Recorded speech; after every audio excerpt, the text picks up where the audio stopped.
ဒီနှစ်မှာစောက်ရမ်းခြေစွာနေတဲ့အာရှအသင်းတွေကိုရက်တန့်ဖို့လိုပြီဗျာအဲ့လိုရက်တန့်နိုင်တဲ့အသင်းကမတွေ့သေးဘူးဒါပေမဲ့အခုချိန်မှာဒီနှစ်မှာပြည်သက်အားလုံးရဲ့စောက်ကြည့်ခြင်းကိုခံနေရပြီတကယ်ကိုဖြတ်မြင်းအသင်းလို့ဖြစ်လာမယ်လို့ထင်ထားတဲ့နော်ဝေကအာရှအသင်းဖြစ်တဲ့အီရန်နဲ့တွေ့မယ်တကယ်တော့အာရှတကယ်လို့နော်ဝေကသာဒီအာရှအသင်းတွေရဲ့ဆောင်းကြွနေမှုကိုမရက်တန့်နိုင်ဘူးဆိုလို့ရှိရင်တော့ကျွန်တော်တို့ဒီနေ့အမေရိကဖလားမှာအာရှတစ်ခုခုတော့ဖြစ်လာတော့မယ်ထင်ပါတယ်ဗျကြည့်လိုက်ဗျာကျွန်တော်တို့မင်းညာဆိုလဲအာရှနှစ်သင်းလုံးကသူတို့ရဲ့အစည်းအသင်းသူတို့အတားတဲ့သင်းတွေကိုတည်ရကန်ခဲ့တယ်ဗျာအီရန်ကနယူးဇီလန်ကိုအီရန်နဲ့နယူးဇီလန်ကတော့နယူးဇီလန်ထက်အီရန်ကပိုပြီးဖားဆင်းမြင်ပါတယ်အီရန်ကနယူးဇီလန်နဲ့တည်ရကြတယ်မနိုင်ခဲ့ဘူးဒါပေမဲ့ဆော်ဒီအာရေဗီးယားဒီကျွန်တော်ပြောသလိုပေါ့ဆော်ဒီလိကဆော်ဒီပလေယာတွေကိုတော်တော်လေးအဲ့လို quality တက်လာစေတယ်ဆော်ဒီလိအောင်မြင်မှုကအဲ့ဒါကျွန်တော်ပထမဒီပွဲသုံးသပ်ချက်ဗီဒီယိုမှာကျွန်တော်ပြောခဲ့တယ်ဆော်ဒီလီကထူးဖြစ်အဲ့ဒီဆော်ဒီလီကနေဗျာဆော်ဒီလီကရိုနယ်ဒိုတို့ကနေစလို့နောက်ဆုံးဒီဘယ်လိုပြောမလဲအခုဆိုလို့ရှိရင်ထပ်ခေါ်ဖို့ကြိုးစားနေအများကြီးပဲဆော်ဒီလီကိုပလေယာကောင်းတွေရောက်သွားတယ်နီးပြကောင်းတွေရောက်သွားတယ်အဲ့ဒီကနေလာတဲ့အကျိုးကျေးဇူးဒီဆော်ဒီလက်ရွေးစင်တဲ့ရဲ့ကစားသမားတွေကို quality ရရောနီးစနစ်ပိုင်းရရောတူးချင်းစွမ်းရရောပို့ပြီးတော့အရင်အထက်အဆင့်မြင့်သွားစေတယ်ဗျဆော်ဒီကောင်းကြီးဒုက္ခပေးသွားတယ်ဥရုဂွေကိုဒီညအီရတ်ကတော့သိတဲ့အတိုင်းပေါ့ဗျာအီရတ်ရဲ့လက်ရှိအခြေအနေကိုကျွန်တော်လည်းသိအများကြီးအဲ့ဒါတော့ထားပါတော့အီရတ်နဲ့ကျွန်တော်တို့ဒီ Viking တွေတွေ့မယ်Viking တွေကတော့ထုံးစံတိုင်းဒီဟာလန်တို့အိုဒီဂတ်တို့ဥဆောင်လာပြီးတော့မှဒီလူငယ်တက်လူငယ်လေးဖြစ်တဲ့တော်တော်လေးကို high နေကြတဲ့အန်တိုနီယိုနူဆာတို့ပြီးရင်တစ်ဖက်မှာဆိုလို့ရှိရင်အော်စကာဘော့ကအရင်ပေါ့နော်အော်စကာဘော့တို့ပြီးရင်ကျွန်တော်တို့မနှစ်ကမော်ရီယိုနဲ့အတူတူအစွမ်းပြခဲ့တဲ့ဘန်ဖီကာတောင်မန်ကစားသမားလေးအန်ဒရီရှယ်ရက်ဆိုတဲ့တယောက်ရှိသေးတယ်အဲ့ကောင်လေးကလည်းတော်တော်ကောင်းတယ်ဗျဘာစီလိုနာကတော့ပထမဝယ်ဖို့ကြိုးစားနေတာဘာစီလိုနာအန်တိုနီဂေါ်ဒွန်ရသွားတဲ့အတွက်အန်ဒရီရှယ်ရက်ကိုထပ်မလိုက်တော့တာပရီးမီးယားလိကအသင်းနဲ့အန်ဒရီရှယ်ရက်ကိုနည်းနည်းတော့စောင့်ကြည့်တင်တယ်လို့ထင်တယ်ဗျဖြစ်နိုင်ရင်ဒီနေ့မှာကြိုးကန်းလန်းတင်တယ်ဘာလို့ဆိုပလေယာတချို့ကအဲ့လိုကမ္ဘာဖလားမှာဒုံဆိုခြေစွမ်းပြလိုက်တာနဲ့ဈေးနှုန်းတွေကထောင်တက်သွားဆိုလားစာတွေကလည်းတောင်းတော့မှာအဲ့လိုချင်းနေမျိုးမရောက်ခဲ့ဥပမာထားပါတော့အခုဒီနေ့မော်ရိုကိုကွင်းလည်လူလေးကိုပဲကြည့်ဒီပွဲမတိုင်ခင်အထိသူလိုင်းလီမှာကစားနေတာသူ့ကိုဘယ်သူမှအရင်သတိမထားမိကြအောင်ဒါပေမဲ့တိုင်ပွဲလဲစရောဘရာဇီးနဲ့ပွဲမှာသူလုံးပြသွားတာတွေနဲ့ရှင်းလိုက်မယ်ဆိုလို့ရှိရင်သူ့ရဲ့ဈေးနှုန်းကထောင်တက်သွားအခုဆိုအာဆင်နယ်လိုက်နေပြီလို့သတင်းထွက်လာတယ်ဗျာနောက်ထပ်ဘယ်သင်းတွေလိုက်အောင်မလဲသူဈေးဘယ်လောက်ထိတက်သွားမလဲကျွန်တော်ခက်မှန်းအရင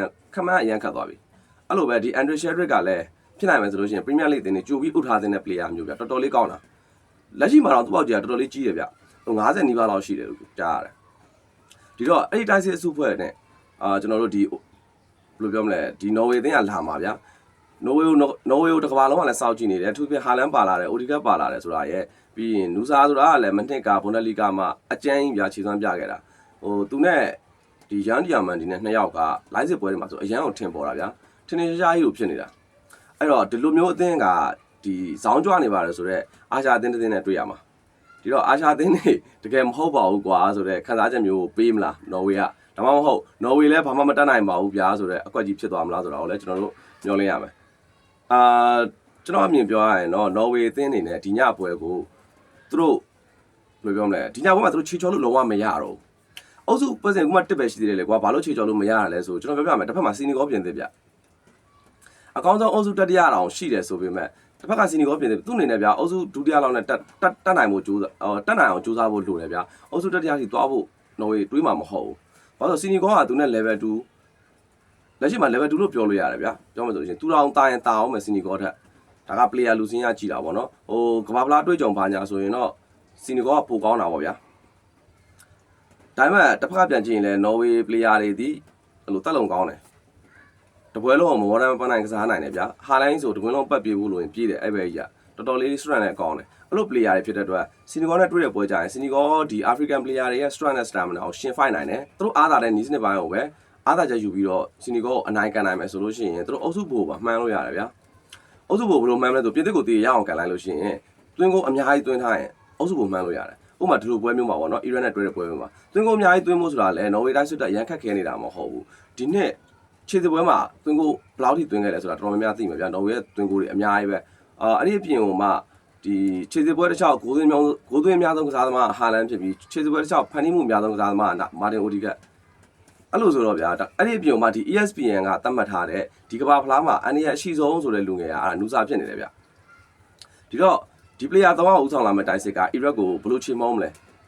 ဒီအာရှအသင်းတွေဇောင်းကြွနေတာကွာငါတို့ လုံးပြမယ်ဆိုတဲ့အကွက်နဲ့သွားမလားဒါမှမဟုတ်လဲကျွန်တော်တို့လည်းအာရှအသင်းတွေကိုဘာမှမလုပ်နိုင်ပါဘူးဗျာဆိုပြီးတော့ဖြစ်သွားမလားကျွန်တော်တို့ရင်ခုန်ခြင်းကြပဲဗျဘာပဲပြောနော်ဝေပွဲဖြစ်တဲ့အတွက်ကျွန်တော်တို့တော်တော်လေးရင်ခုန်မိတယ်နော်ဝေကိုဒီနှစ်မှာကျွန်တော်ဖြတ်မြင်း3သင်းနဲ့ထည့်ထားရဲပြီးတော့နော်ဝေကိုတော်တော်လေးကြိုက်နေတာရဲ့အကြောင်းပါโอเคကျွန်တော်တို့နော်ဝေပွဲကိုလည်းကျွန်တော်ကောင်းကောင်းလေးရတာခံပြီးကြည်ပြီးနောက်နေ့မနက်ကျမှဘယ်လိုပုံစံတွေကစားသွားလဲဘာတွေဖြစ်သွားလဲဆိုတာကိုကျွန်တော်ပြန်လဲသုံးသပ်ကြတာပေါ့နော်ဒီပွဲကြိုစီစဉ်တွေမှာကျတော့အများကြီးပြောလို့တကယ်လဲအဆင်မပြေဘူးဗျသူတို့မှပါလာတဲ့ player တွေလောက်နဲ့